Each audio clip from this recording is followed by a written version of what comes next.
Hello, my dear friends. Welcome you all to Easy Walk to English Grammar. And today we are asked to learn something new about simple present tense. You can see on the screen a calendar. And what for we need a calendar? We have to learn something of a new aspect related to simple present tense. And for that, we have to imagine a particular thing. Here, I'm imagining that my father works abroad and he uh, comes back on some future date which is very near. Okay, that's our imagination, and we are going to express that imagination like this, as you can see it now on the screen. I'm recording this video on November 16th, 2021, and I know that my father will arrive on 10th of December. Okay, he works somewhere abroad and he arrives back, comes back on December 10th, 2021. So you can see that the date is somewhat very near. The thing happens, the action is going to happen in an immediate future date. So I hope you understood what we have imagined. You can also create such sort of imagination by yourself, and we can now see for what we have imagined like this. As we have to indicate an action that's about to happen in the future, we usually use a sentence as we can see on the screen now. My father will arrive on 10th of December. And when we use the auxiliary will, it's certain that we are expressing our idea in future tense. Means, or in other words, we have constructed a sentence in future tense. My father will arrive on 10th of December. There is nothing to be curious about this sentence because we are speaking about some action that's about to happen in the future, and we constructed that particular expression in a sentence where we have used a future tense. Nothing strange. But when we express the same idea in this sentence, you can see the difference. My father arrives on 10th of December. Here, if you closely observe the second sentence, you can see that we haven't used any auxiliaries related to future tense. Means we haven't used a will or shall that indicate future tense in the second sentence. Instead, what did we do there? Come on, let's check. In this sentence, my father arrives on 10th of November. We can see my father is the subject of the sentence and arrives is the verb. That means verb plus s. From the previous videos, we have learned that this kind of construction, subject plus verb, the base form of the verb, or the verb plus s, indicate that we are using simple present tense. Friends, if anyone of you are new to this channel, or if you haven't watched our previous videos related to tense, in order to understand this particular point, please do visit the channel and watch those videos. I can give the videos, the link of the videos in our description box also. So I hope you understood. Here, in this sentence, my father arrives on 10th of November. We are using simple present tense. What is to be curious in this sentence? What is strange in this sentence?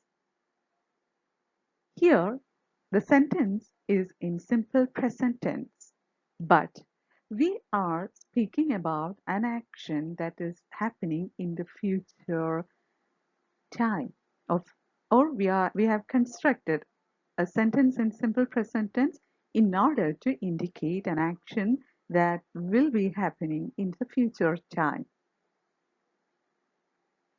Isn't anything curious there? Now think about it. Can we use a tense form in present tense, that is, simple present tense, in order to indicate an action that will take place in some future time? We have to discuss this point in detail.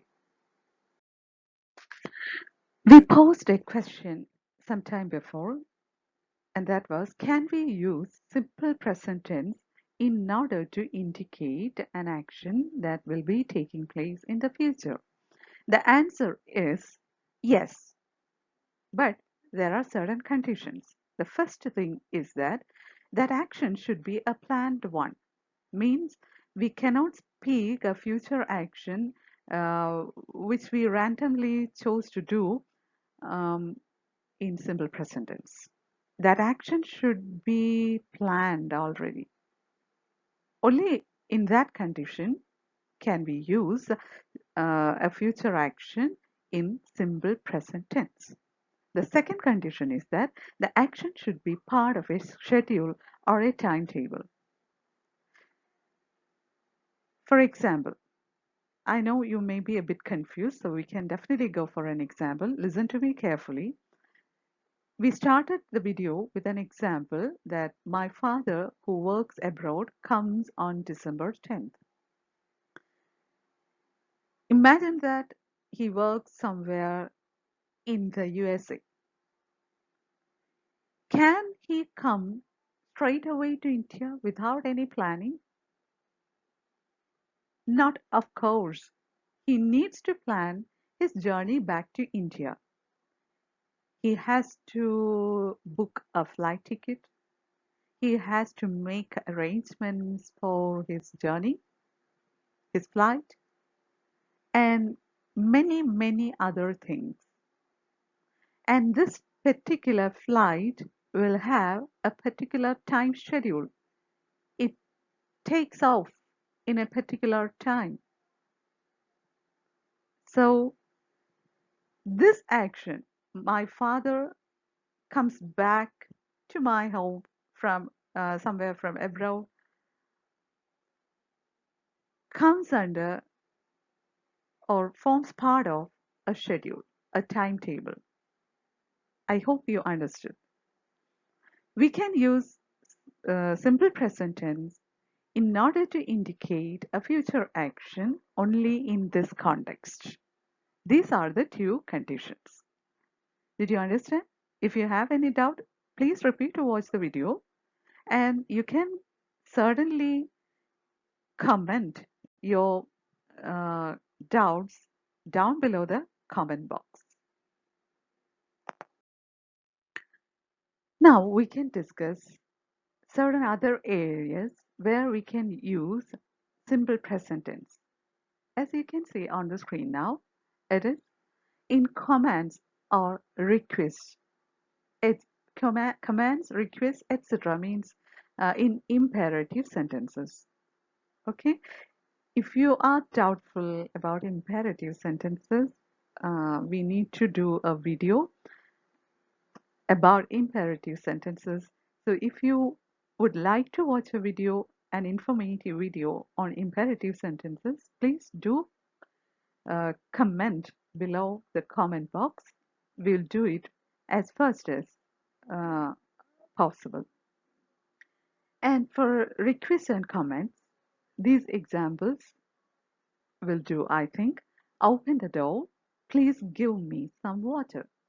Here you can see the verb open, and in the second sentence, please give me, give is the verb. And both these verbs we have used in simple present tense. And we can use simple present tense in running commentaries like a football commentary, cricket commentary, etc. And there are some more areas where we can use simple present tense, and they are in stories for emphasis. Emphasis means to give an additional force. You can see the example. The lion chases the deer. The deer runs up the hill. The lion leaps to the hill. See, a sort of force in telling the story can be felt when we use simple present tense uh, in telling the story. Usually, we use simple past tense for stories. Okay, but if we want to give additional force for our narration, then we can use simple present tense.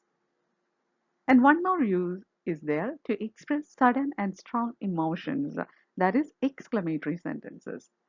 If you want a video, please do comment and we can do it at the earliest.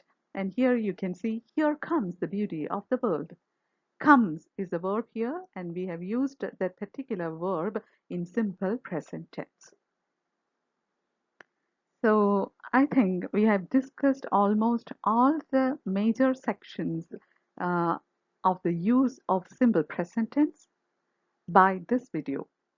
And let me repeat once more, if you are new to the channel or if you haven't watched the previous videos, you have to watch those videos also for better understanding of what we have discussed in this video. I hope this video was beneficial for you. In that case, please don't forget to give the video a thumbs up. And if you are new to the channel, please don't forget to subscribe to the channel, and while subscribing, please tap on the small bell icon and select option all. Thank you all. We'll meet soon with another video. Thank you.